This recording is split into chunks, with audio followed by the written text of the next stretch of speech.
Bienvenidos a la primera edición de Arbitration Interview, un programa en el que el Centro Internacional de Arbitraje entrevista a expertos en arbitraje. En esta ocasión nos acompaña Francisco González de Cosío, reconocido árbitro internacional, autor de diversas obras en la materia y miembro de nuestra Corte Internacional de Arbitraje. Bienvenido, Francisco. Gracias, Marisabel. Un gusto estar contigo y con este público en este evento.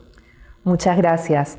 Francisco, hemos considerado que seas la persona que apertura nuestra primera edición del Arbitration Interview y hemos considerado algunos temas que nos parecen relevantes. Sabemos que tú has colaborado con muchas instituciones arbitrales, entre ellas la Corte de ICC, la London Court, entre otras instituciones que han desarrollado o han tenido un rol fundamental en el desarrollo del arbitraje. Ahora, en el contexto latinoamericano, ¿qué rol deberían asumir estas instituciones para fortalecer el arbitraje institucional? Gracias, Marisabel. Sí, he tenido la suerte de ser invitado en capacidades distintas, en instituciones distintas, tanto internacionales como nacionales en México. Y tu pregunta es muy buena porque es muy profunda y es muy variada. En mi opinión, yo creo que las instituciones arbitrales tienen que encontrar un punto medio entre varios intereses en juego. Por un lado, el cerciorar que cumplen la promesa que hacen al público cuando dicen yo ofrezco mis servicios, AmCham, por ejemplo, ofrezco mis servicios de arbitraje. La oferta es que va a prestarse un servicio de calidad, que va a hacer todo lo que la experiencia y buen juicio dicta para encontrar una solución inteligente a los dilemas, y que eso signifique a veces ser asertivo, a veces ser pausado, y entonces tiene que ir dependiendo del papel específico, porque tiene muchos papeles de institución arbitral, tomando capacidades y roles distintos. Por ejemplo, hay veces que hay que ser un poco más aguerrido o un poco más asertivo, y hay veces que hay que ser un poco más pausado.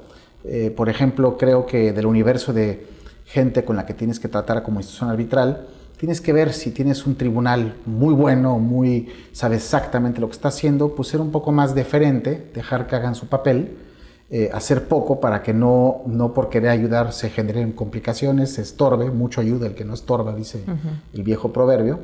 Pero si tienes un tribunal un poco más movedizo, entonces a lo mejor conviene tener un papel un poco más de aproximar y de ayudar, de asesorar. Todos empezamos así y es gracias a las instituciones y su conocimiento cuando dialogas con ellas que aprendes y te adentras en arbitraje. Y si tienes un tribunal donde hay cosas incorrectas, que eso sucede, es excepcional pero sucede, entonces a lo mejor tienes que tomar un papel un poco más invasivo, más participativo. Entonces creo que como tantas cosas en la vida, varía en base a lo que tienes enfrente y a los intereses en juego. Ahora, respecto a las directrices y las reglas IVA, ¿consideras tú que las instituciones arbitrales y los tribunales arbitrales deben aplicarla en estricto en los casos? Yo creo que deben considerarlas, no como camisas de fuerza, sino como criterios orientadores. Las prácticas IVA, yo creo que son un documento muy interesante porque decanta el sentir generalizado de todo el mundo. O sea, literalmente participantes prominentes de todo el planeta participaron y siguen participando en las actualizaciones en temas específicos. Y entonces el papel del árbitro, parte o institución arbitral que juega o juez en el momento de revisar la validez de un laudo donde existe una discusión sobre esto, lo que creo que es muy buen juicio es considerarlas. Es decir, ¿qué ha dicho este foro autoritativo, representativo del buen juicio mundial sobre este tema? Las reglas IVA, en mi opinión, son un caso particular de usos internacionales. Es decir, el uso, como tú sabes, es un caso particular a su vez de la costumbre como fuente de derecho. Entonces tienes el uso, que es lo que se hace en cierta industria y que las partes entienden como soft law, como derecho suave, que es como debe de comportarse y que sirve de barómetro, de pulso de ese medio. Y eso en el plano mundial, un caso particular, pero solo uno, no es el único, es las reglas IVA. Entonces, si una institución arbitral o un árbitro o una parte o un juez está viviendo un tema que está abordado, pues ejerce buen juicio cuando lo analiza. ¿Cómo? Que lo considere. Que considere que ha dicho este grupo prominente de personas que adoptan las reglas IVA y que entonces, viendo las circunstancias, se actualiza en una de las hipótesis, que lo analice. ¿Por qué digo que lo considere? Porque hay 1000 escenarios que no están expresamente abordados. O hay unos que están abordados, pero que hay una serie de circunstancias que atenúan o agravan lo que se está viviendo. Entonces, más que ser una regla mecánica forzosa, una camisa de fuerzas, dije hace unos minutos, pues debe ser algo que consideres con buen juicio. ¿Y consideras que hay casos en los que no debería aplicarse? Cuando las partes pacten expresamente que no lo quieren, que a veces pasa. En algunas instituciones arbitrales actualmente se contempla el tema de la revisión o llamado escrutinio de laudos. ¿Crees o consideras que adoptar este mecanismo podría mejorar la calidad de los laudos y asegurar la efectividad de su ejecución? Sí, la respuesta es sí, pero es un sí que requiere una explicación. Yo creo que la decisión de hacer escrutinio es una decisión muy trascendente que debes de ver con mucho cuidado. Porque el escrutinio puede ser muy bueno, pero puede también complicar. Y puede a veces ser innecesario. Puede ser, cuando tú participas en una institución arbitral, tú ves un universo de cosas que los practicantes, o algunos practicantes, no ven. Y definitivamente las partes y también definitivamente los jueces. Y lo que te das cuenta es que la práctica es muy diversa. Hay gente que hace un caso maravilloso, o una cláusula maravillosa, o un laudo maravilloso, o sigue un proceso impecable. Y hay gente que pacta una mala cláusula, no entiendo por qué, pero sigue. Es impresionante la cantidad de cosas que uno ve en cláusulas arbitrales. Este viejo refrán que llevamos literalmente 30 años diciendo en el arbitraje, solo copia y pega, no reinventes, simplemente no es observado en una buena cantidad de casos y un buen porcentaje alto de casos en la práctica. Entonces, lo que tiene que hacerse con frecuencia es analizarse la cláusula y ver cómo se atienden los problemas que genera, ¿no? Problemas que en la práctica la parte, y con frecuencia hay parte recalcitrante en el arbitraje, suele ser la demandada, no siempre es la demandada, es chistoso, pero suele serlo. Entonces lo que tienes que hacer es observar o analizar qué hacer a ese respecto en cuanto a cláusula. Y luego en cuanto a laudo, como decía, hay procesos impecables, luego hay laudos impecables. Pero hay veces que hay laudos muy malos. Y dentro de ese espectro de muy buenos y muy malos hay todo tipo de cosas intermedias. Entonces, el papel que cumple, el valor agregado que da una institución que da la oferta de valor, escrutinio, es que dicen, yo voy a añadir una capa de revisión, yo, institución, te ofrezco esto, usuario, alguien que confía en mi institución pactando mi reglamento de arbitraje, yo te ofrezco echarle un ojo a esto. ¿Y qué significa echarle un ojo? No significa suplir el papel de los árbitros, porque los árbitros son los árbitros, quienes partes escogieron.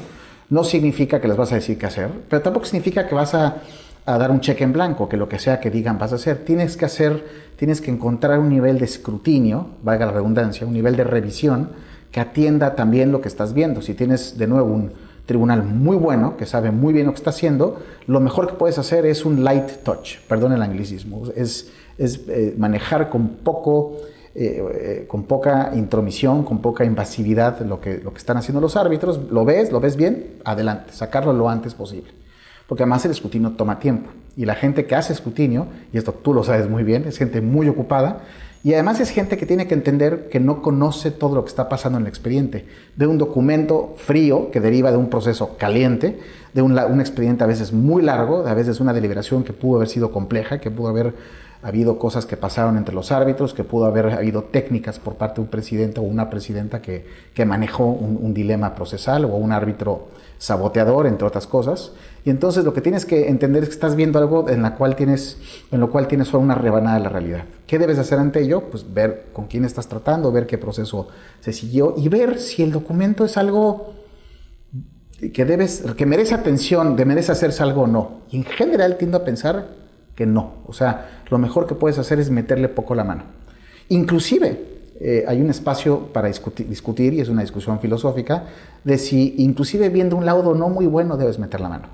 Porque ahí es un tema de quiénes eligieron las partes de árbitros, y es un tema también de mercado reputacional. Entonces, si tú eres muy invasivo, lo que haces es complicar algo que de por sí puede no tener muchas probabilidades de salir muy bien, y eso puede incidir en forma delicada en el asunto. Sé, por ejemplo, un caso, una institución arbitral muy prominente, un tribunal que sonaba muy bien, pero que 5 veces se subió a escrutinio, 5. Y lo que la institución le estaba haciendo ver al tribunal, a la mayoría, porque había un voto disidente, es cuando veía el voto disidente, la institución se daba cuenta que tenía probablemente razón el árbitro disidente. Entonces, estas 5 veces que se pidió, que no se aprobó el laudo y que en una se le dijo, ¿sabes qué? Tienes que repetirlo, tuvo un tiempo, un desgaste y un resultado en la emisión del laudo muy dramático. Y cómo aterriza eso en las circunstancias del problema es algo que también no siempre sabes como institución.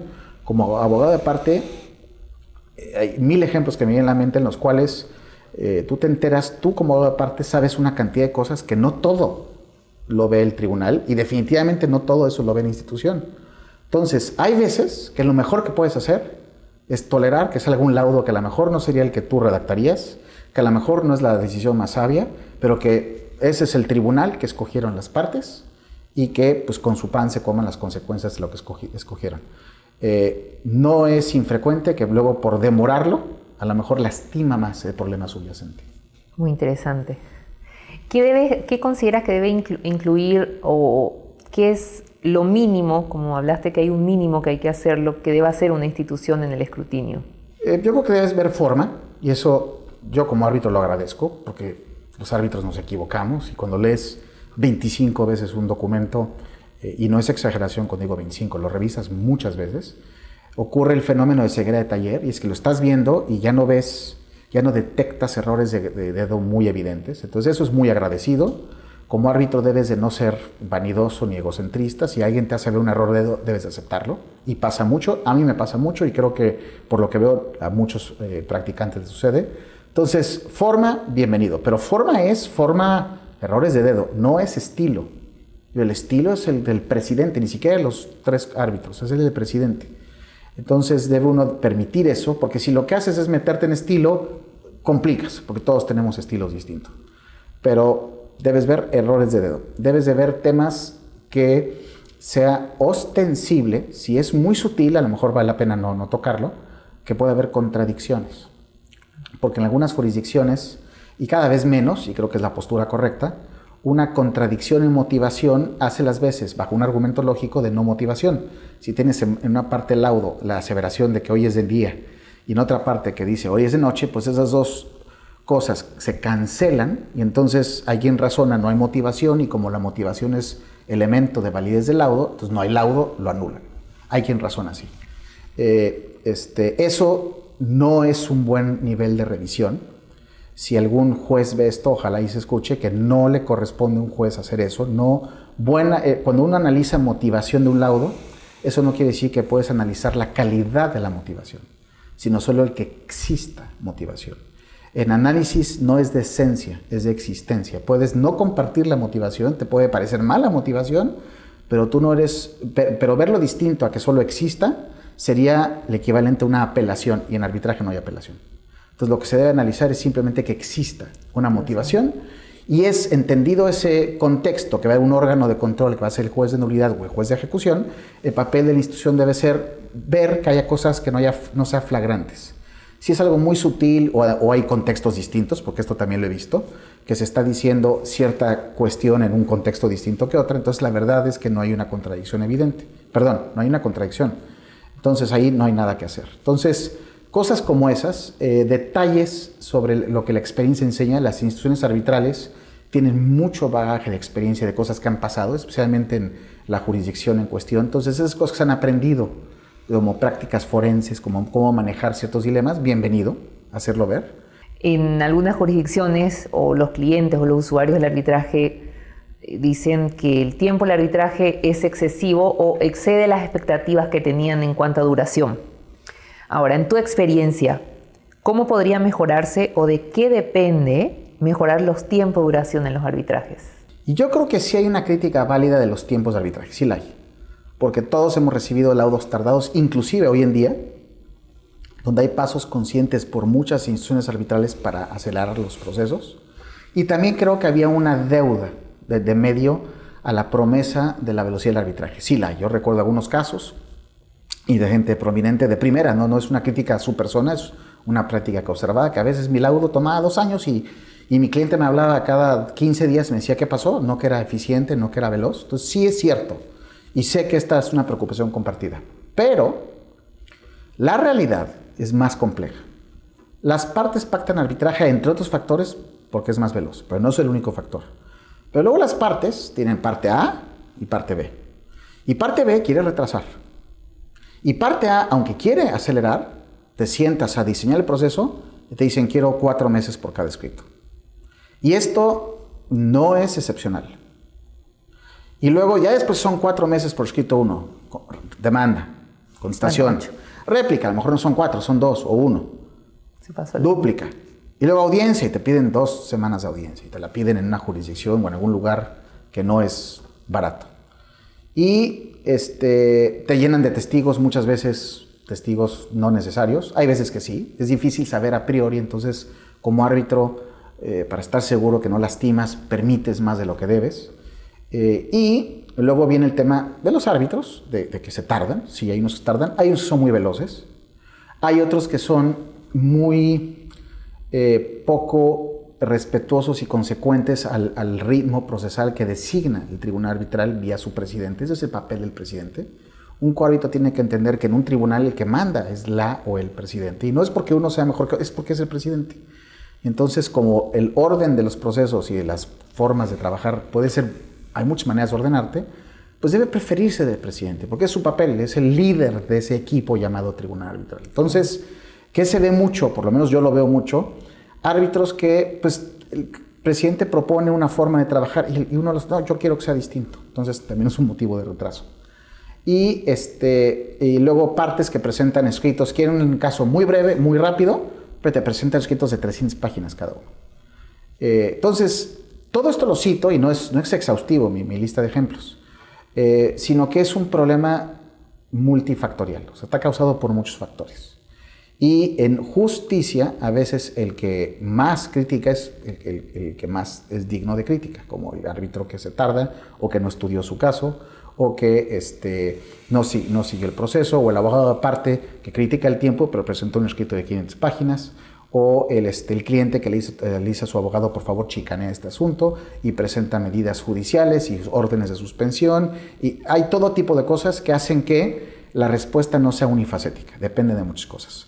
¿Quiere eso decir que no hay nada que hacer? No, sí hay algo que hacer. Hay que tomar nota de la crítica, hay que depurar la buena crítica de la mala crítica y entendida la buena crítica ver qué se puede hacer. Yo creo, por ejemplo, que lo que ha hecho algunas instituciones internacionales de poner plazos como regla, como una regla genérica, un rule of thumb, dice en inglés, está bien en principio. Ahora, que debe ser una guillotina, no creo.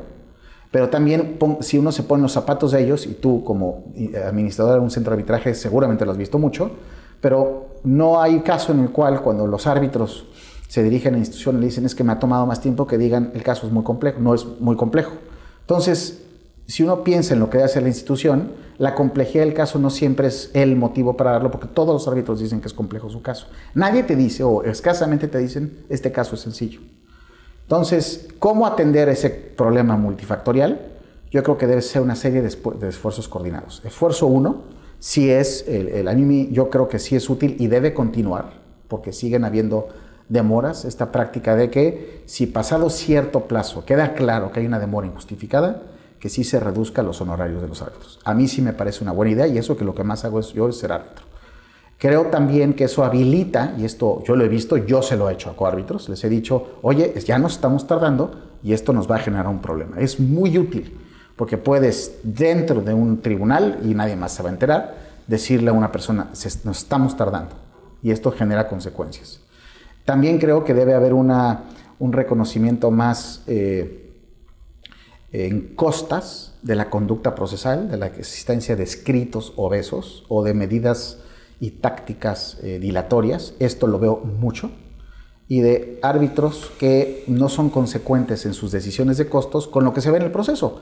Es decir, una parte que chicanea, insulta, presenta todo tipo de objeciones, las partes del tribunal dice, por favor ya no presenten escritos más que lo que está en el proceso, y presenta con mucha frecuencia fuera de proceso escritos, pide asistencia judicial, estorba judicialmente, no coopera con plazos. Todo eso debe tener una respuesta procesal en motivación en la sección de costos que diga, existió conducta dilatoria, existió conducta obstructiva, existió conducta de mala fe. Debemos ser más francos en eso para que entonces podamos, así como es un problema con multicausas, multifactorial, que exista una respuesta múltiple. Hace 1 año y medio recibí un laudo donde el tribunal sancionó a mi contrario, porque él me insultó en un caso, yo era abogado de parte demandante, y cuando vi eso, le dije a mi equipo, le dije, miren, este es un buen tribunal, porque esa persona había hecho todo tipo de tácticas y de dilatorias, cosa que en el proceso quedó muy claro, y que el tribunal expresamente le condenara en la sección de costos a ese cliente y su abogado por eso que hizo, y el insulto lo citó. Y el porcentaje, cómo lo varió, eso permitió un número muy claro. Me acuerdo muy bien, no se me va a olvidar. Le costó $77,000 a su cliente. Wow. El insulto que me dijo a mí. Eso me parece que es algo que es muy, muy útil, porque eso es algo que ese abogado va a tener que dar la cara a su cliente, que por conducta no ética de ese abogado, le costó ese monto a ese cliente. Aplaudiría ese tipo de medidas. Aprovechándonos de tu amplia experiencia en arbitraje internacional en distintas jurisdicciones, ¿cuán importante podría ser que los estados se sometan a arbitraje en sus contratos? Otra gran pregunta.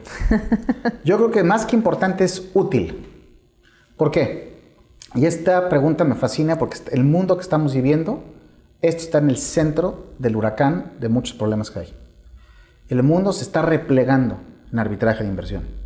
El mundo está, por muchas cosas, no entro a ello a menos que quieras que lo haga, pero se está poniendo en signo de interrogación la utilización de una serie de mecanismos privados para resolver problemas públicos o de interés público.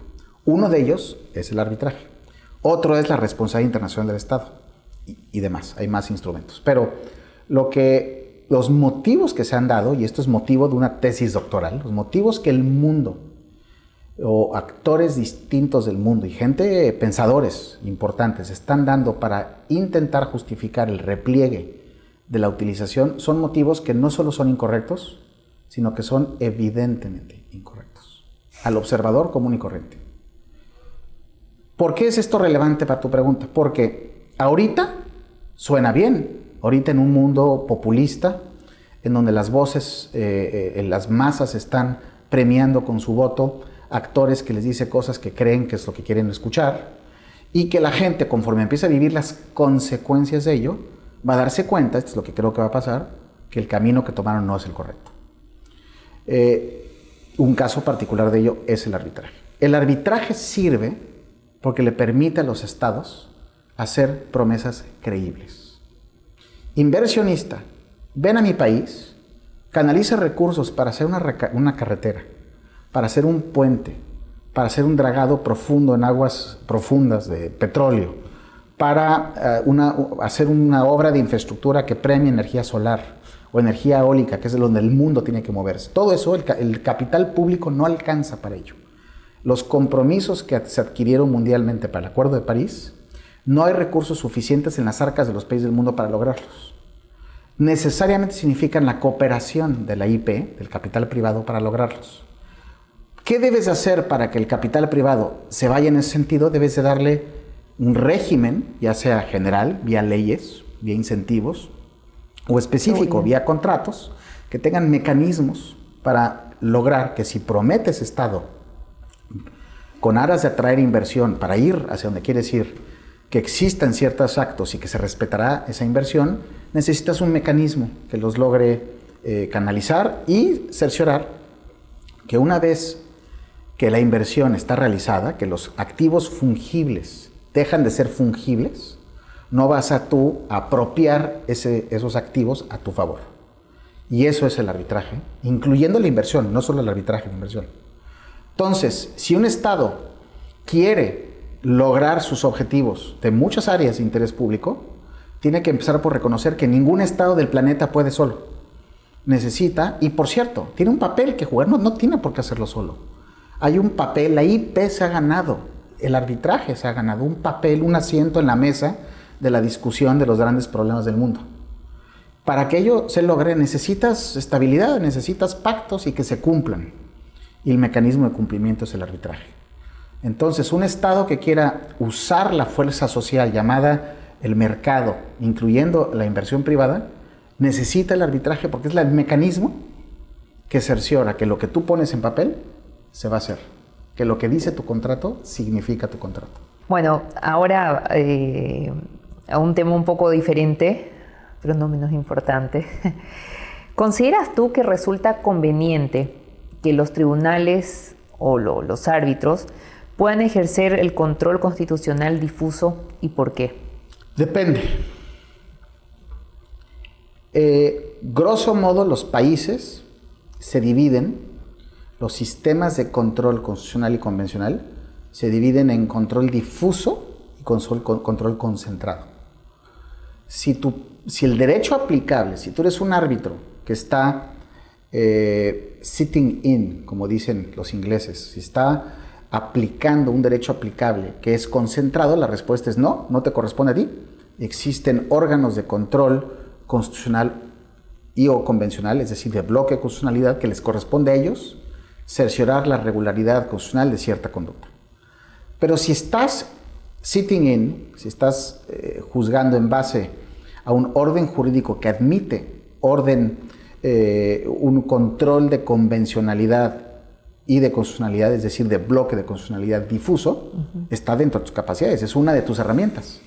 Tú eres parte del sistema que lo que va a hacer es cerciorar que existe, además de control de legalidad, control de constitucionalidad, porque ese sistema entiende que ambos están juntos. Entonces, si es, por ejemplo, este es el caso de México. México era control concentrado y transitó en 2013 a control difuso, y es un paradigma, es algo que en verdad nos ha dado mucho de qué pensar y trabajar y reaprender a los abogados mexicanos, pero esto es el caso mexicano. Hay otros países que tienen control difuso. República Dominicana sé que es, obviamente Colombia es, y así hay más ejemplos. Pero si tú estás sitting in una jurisdicción que tiene control difuso, tú puedes hacerlo. Existen, y yo supongo que tu pregunta tiene que ver con muchas dudas que algunos comentadores y algunos practicantes han dicho, de que es que aplicar la Constitución lo que puede hacer es, primero, abrir discusiones de corte constitucional que diluyan la legalidad y que te metan de un paradigma de reglas a un paradigma de ponderación de máximas de optimización, de principios constitucionales, y eso es peligroso. Y segundo, que te meta en un esquema en el cual, como tú estás navegando en aguas de derecho público o derecho constitucional, que te abra vía orden público como causal de nulidad o no ejecución, que te habla una discusión de ese corte de orden público, y que entonces los jueces se sientan habilitados para controlarte. Pienso que ambas apreciaciones son profundas, pero son insuficientes. ¿Por qué? Porque respecto a la primera, cuando tú eres un árbitro que está sitting in, que está juzgando en base a un derecho que permite control difuso, lo único que haces es ver la norma que estás aplicando, que por definición es secundaria, y si hay un principio constitucional que aplica, pues o las haces juntas, o sea, ley más constitución, y las aplicas, o si contradice la norma inferior a la superior, aplicas la superior. No es tan raro. Estamos a veces, creo, exagerando la importancia de este ejemplo o de esta posibilidad. De tal forma que si en la pirámide, que es el orden jurídico, tienes una norma inferior que va en contra de una superior, en la medida que tú aplicas el orden jurídico a tu caso, y la norma superior es una que prevalece sobre una inferior, pues aplicas la superior, y eso es consistente con tu misión como árbitro. Entonces yo no creo que es un motivo para no hacerlo, y creo que está implícito en el régimen, y por cierto, es loable. Qué bueno que si hay una norma inferior que es inconstitucional, el arbitraje sea un mecanismo para controlar la regularidad de toda la conducta humana que existe bajo un régimen constitucional. Entonces no es tan grave, y yo creo que es loable. Respuesta a inquietud 1. Inquietud 2. Oye, pero entonces estás hablando de derecho público y orden público y principios fundamentales. ¿Si acaso no el orden público, que es definido como los principios más elementales de justicia y moralidad, no es un caso particular de eso, los derechos fundamentales? No. Parecería que sí, pero no. Y hay algunos jueces que han dicho lo contrario y han sido demostrados equivocados. Esto ha pasado mucho en España. Orden público y derecho público o derechos fundamentales no es lo mismo. Orden público es cuando ofendes un orden jurídico. Y los derechos fundamentales, como todos sabemos, son los principios que atienden a la dignidad humana. Entonces, si tú como árbitro aplicas un principio constitucional en un caso, eso no, ipso iure, significa que el juez debe controlar eso. El laudo tiene finalidad. Y si el árbitro aplicó un principio constitucional y emitió un laudo, ese laudo es cosa juzgada y un juez no lo puede controlar. Por ende, no creo que la válida e inteligente y profunda preocupación que existe respecto a eso sea suficiente para decir que no debes hacer control difuso. Yo creo que hay una respuesta a esto. Gracias, Francisco. Muchas gracias por tu aporte, por tu colaboración con nuestra primera edición de Arbitration Interview. Esperamos verte pronto nuevamente. Tú sabes que AmCham es tu casa y siempre estamos muy contentos de recibirte. Gracias, María Isabel. Y felicidades por todo lo que tú, Álvaro, Roger Rubio, el doctor Amado y otros, toda la corte están haciendo por lograr que AmCham sea una institución tan sólida. Muchas gracias, gracias. Muchas gracias por acompañarnos a lo largo de esta entrevista. Los esperamos en nuestra próxima edición de Arbitration Interview.